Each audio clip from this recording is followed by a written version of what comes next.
Hello everyone and welcome to अरे। I hope आप सभी लोग अच्छे होंगे और मस्त होंगे। आज के वीडियो में हम लोग देखेंगे 5 most important and common type of error spotting questions that are asked in IBPS PO as well as IBPS SO.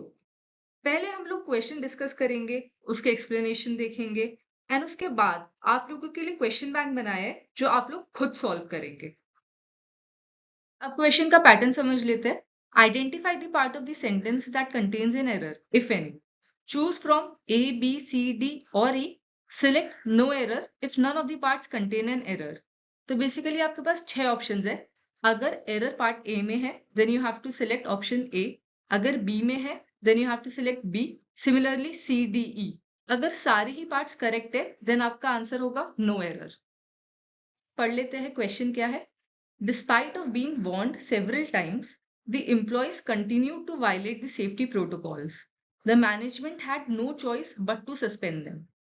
पहले आप खुद सॉल्व करिए कि क्या करेक्ट ऑप्शन होगा।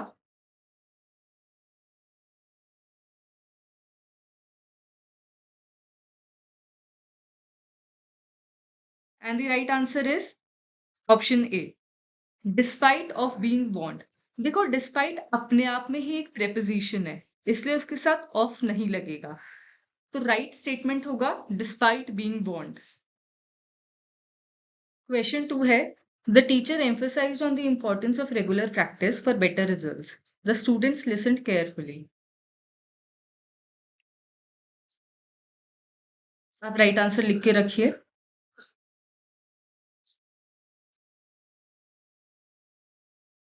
And the right answer is option B. देखो, एम्फेसाइज्ड का मतलब खुद ही होता है कि किसी चीज पर जोर डालना, तो इसलिए एम्फेसाइज्ड ऑन नहीं आता है, एम्फेसाइज्ड के बाद डायरेक्ट ऑब्जेक्ट आता है, इसलिए the teacher emphasize the importance of, ना कि emphasized on the importance of. That is why the correct answer is option B. Question number 3 is the results of the survey clearly indicates that most customers prefer online shopping over visiting stores. This trend has grown significantly.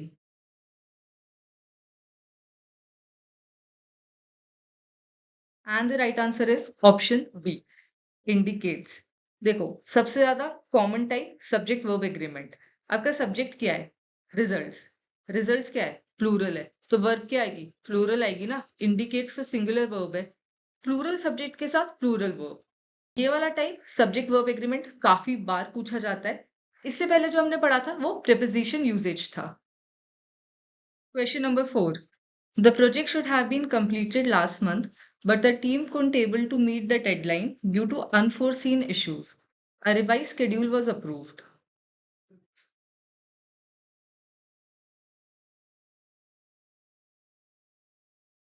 And the right answer is option C, couldn't able to meet. देखो, could क्या है? एक modal verb है। could, can, should ये सारे modal verb है। ये एक पॉसिबिलिटी बताते हैं, तो एबल वापस यूज करने की जरूरत नहीं है। ऑलरेडी कुड का मतलब पॉसिबिलिटी होती है, तो you don't have to use able again. देखो, मॉडल वर्ब्स के साथ एबल यूज नहीं होता है, क्योंकि दोनों एक्सप्रेशन एबिलिटी को ही बताते हैं। हम मॉडल वर्ब्स जो यूज करते हैं कैन, कुड, ये एक पॉसिबिलिटी ही बताता है ना, तो वापस एबल यूज करने की जरूरत नहीं है। तो इसीलिए ये एक रूल है, मॉडल वर्ब्स के क्वेश्चन आते हैं तो ये ध्यान रखिएगा, अगर आप कोई मॉडल वर्ब यूज कर रहे हैं तो वापस एबल, टू ये सब लगाने की जरूरत नहीं पड़ती है। यहाँ पर आपको एग्जाम्पल्स भी दिए कि क्या सही है और क्या गलत है, ये आप एक बार देख लीजिए। और एक बात और देखिए, ये जो लास्ट है माइट कैन हैपन, देखो दो मॉडल वर्ब्स एक साथ नहीं यूज होती। या तो माइट हैपन होगा या कैन हैपन होगा, दोनों नहीं कि माइट कैन हैपन। तो इस बात का ध्यान रखिएगा।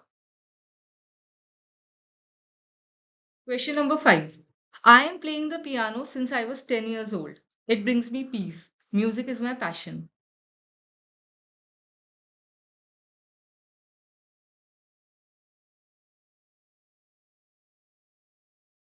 And the right answer is option A. देखो, इस सेंटेंस का मतलब क्या है? मैं पियानो तब से बजा रही हूँ जब से मैं 10 साल की थी। ठीक है, तो यहाँ पर जो यूज होगा वो प्रेजेंट परफेक्ट कंटिन्यूअस होगा। जब भी कोई एक्शन हम लोग बता रहे कि पास्ट में स्टार्ट हुआ है और अभी तक कंटिन्यू हो रहा है, तो उसके लिए प्रेजेंट परफेक्ट कंटिन्यूअस यूज होता है। तो I have been playing the piano instead of I am playing the piano, इसलिए ऑप्शन ए करेक्ट है। Question number 6. She had already finished her homework before her mother had come home from work. The daughter greeted her at the door.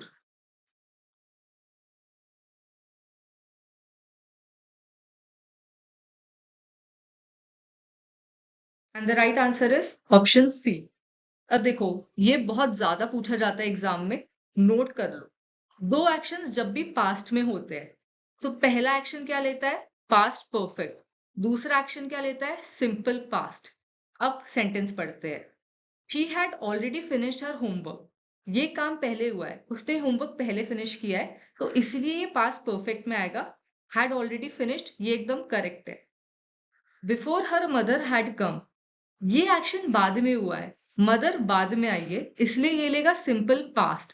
तो had come is गलत, her mother came is the right answer. बहुत important type है, याद रखना, ये पूछा ही जाता है क्वेश्चन। दो पास्ट के एक्शंस है, पहले वाला लेता है पास्ट परफेक्ट, दूसरा वाला लेता है simple past. Question number 7. We are looking forward to meet our overseas clients who, despite the delay in visa approvals, are expected to arrive by next week for finalizing the agreement.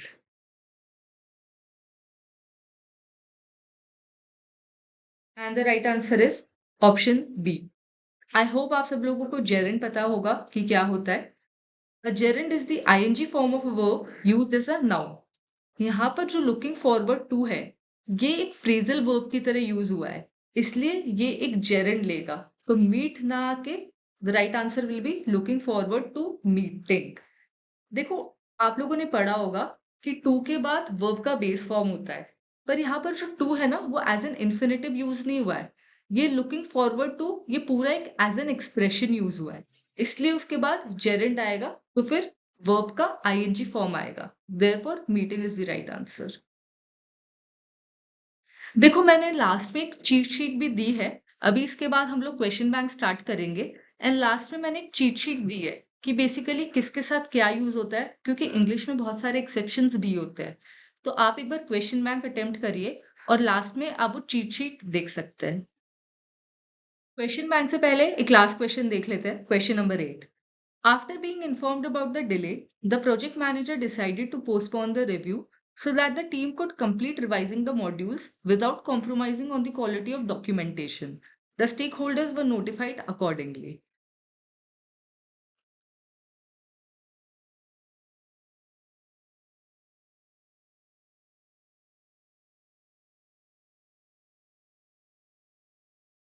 And the right answer is no error.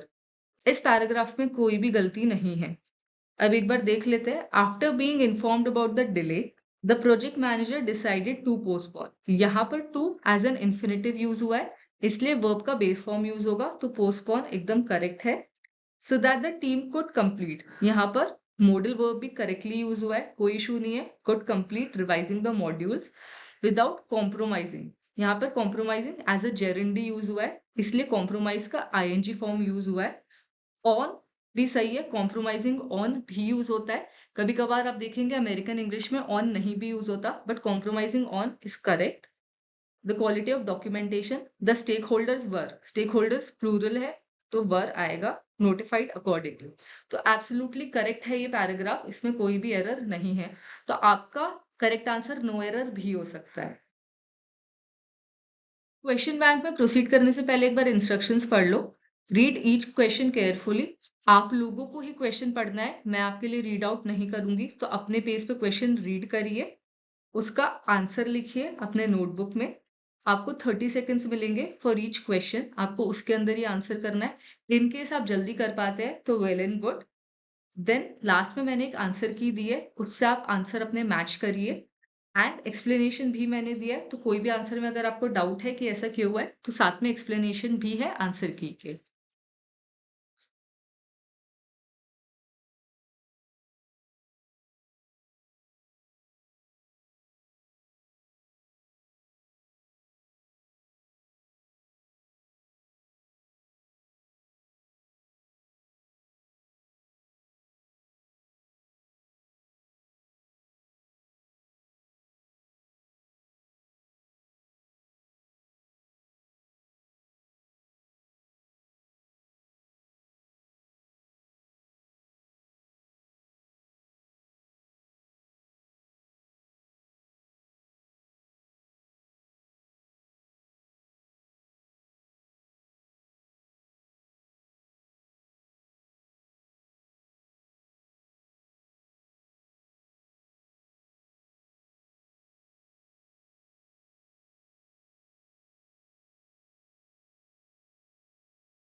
Answers आप लोगों ने सारे कर दिए होंगे। अब आप match कर लीजिए आंसर की के साथ। फर्स्ट पेज पे 10 क्वेश्चंस के आंसर है।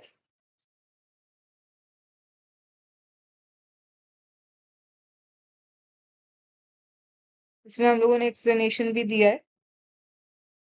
आप वीडियो को पॉज कर सकते हैं। नेक्स्ट पेज के आंसर्स ये है। ये बहुत ज्यादा डिफिकल्ट क्वेश्चंस नहीं थे, ठीक है। ये बेसिक आपका ग्रामर टेस्ट कर रहे हैं। अगर आप लोग के कॉन्सेप्ट क्लियर है तो डेफिनेटली आप में से मैक्सिमम लोगों ने 15 प्लस स्कोर करा होगा।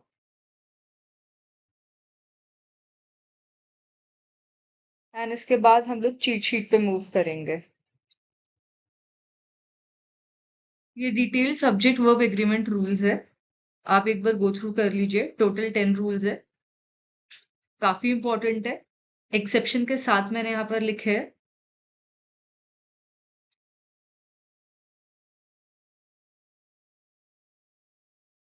इसमें हम लोगों ने सारी चीजें कवर की है, जैसे सीईओ वाला जो आपको एग्जाम्पल मैंने दिया था। उसके बाद जेरेंट के रूल्स है यहाँ पर। आप वीडियो पॉज करके स्क्रीनशॉट ले सकते हैं। नेक्स्ट है प्रेपोजिशन यूजेज का। कौन कौन से टाइप के प्रेपोजिशन होते हैं और क्या क्या कॉमन कंफ्यूजन रहते हैं वो यहाँ पर मेंशन्ड है। लास्टली हम लोगों ने प्रेपोजिशनल फ्रेजेस देखे हैं कि किस वर्ड के साथ क्या प्रेपोजिशन लगता है एंड उसका इनकरेक्ट वर्सेस करेक्ट यूसेज।